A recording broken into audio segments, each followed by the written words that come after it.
Bon, c'est pas vraiment une théorie ce que je vais vous proposer dans cette vidéo, mais c'est des choses qui peuvent être intéressantes ou alors pas du tout. Dans Captain Marvel, nous aurons droit au Tesseract qui est la pierre de l'espace, normalement, si tout va bien. Ce qui est un peu logique étant donné qu'elle est liée au Shield dans les années 90, 93 précisément il me semble, et que le Tesseract qui est donc la pierre de l'espace se trouve encore en 1993 au Shield. Donc il y a de fortes chances, même d'énormes chances pour qu'on puisse juste même apercevoir le Tesseract. Mais je me suis posé une petite question. Est-ce que le Tesseract est la seule pierre de l'infini que l'on verra ou que l'on évoquera dans Captain Marvel? C'est une question que je me suis posée hier et je me demande si vous aussi vous la posez. Et c'est pourquoi je pense qu'une pierre de l'infini en particulier autre que la pierre de l'espace pourrait juste être évoquée. Dans le film Captain Marvel, il y aura deux personnages qui étaient présents déjà dans les Gardiens de la Galaxie, c'est-à-dire Ronan et Korath, donc les deux méchants des Gardiens de la Galaxie. Sauf que, au début des Gardiens de la Galaxie, nous retrouvons Korath qui affronte Star-Lord pour récupérer l'orbe qui est en fait la pierre du pouvoir sur une planète qui s'appelle Morag.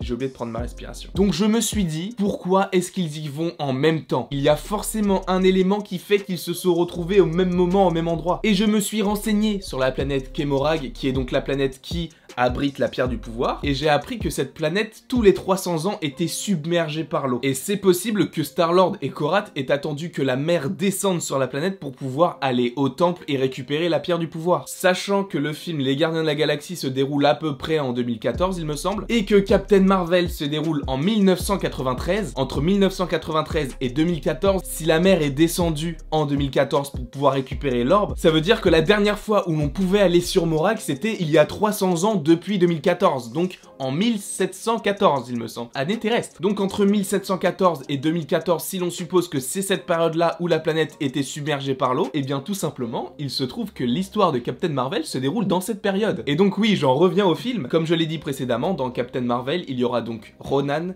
et Korath. Et sachant que le personnage de Ronan semble toujours être le méchant du film, peut-être qu'ils vont faire allusion à la pierre du pouvoir qu'ils veulent récupérer sur la planète Morag, pour ainsi dominer la guerre entre les Kree et les Skrulls, sauf qu'elle est submergée par l'eau, et ils attendent donc 2014 pour pouvoir aller sur Morag, même moment où ils rencontrent Star-Lord. C'est une théorie assez bizarre et loufoque, j'en conviens bien, mais je me suis dit que ça pouvait être intéressant juste qu'on y fasse allusion. Donc vous, qu'est-ce que vous en pensez? Est-ce que vous pensez qu'il y aurait une allusion à la pierre du pouvoir dans le film Captain Marvel, ou est-ce que vous pensez qu'il y aura d'autres pierres de l'infini? Après, pour les autres pierres, le temps, la réalité et l'âme, ce n'est pas possible dans Captain Marvel. Il y a encore la pierre de l'esprit possiblement, mais j'y crois pas vraiment. Sauf si on nous prépare une grosse surprise. En tout cas, j'espère que cette vidéo vous aura plu. N'hésitez pas à l'aimer, à la partager, à la commenter et à vous abonner, ça me ferait vraiment très plaisir. Et il ne me reste plus qu'à vous dire à la prochaine pour la prochaine.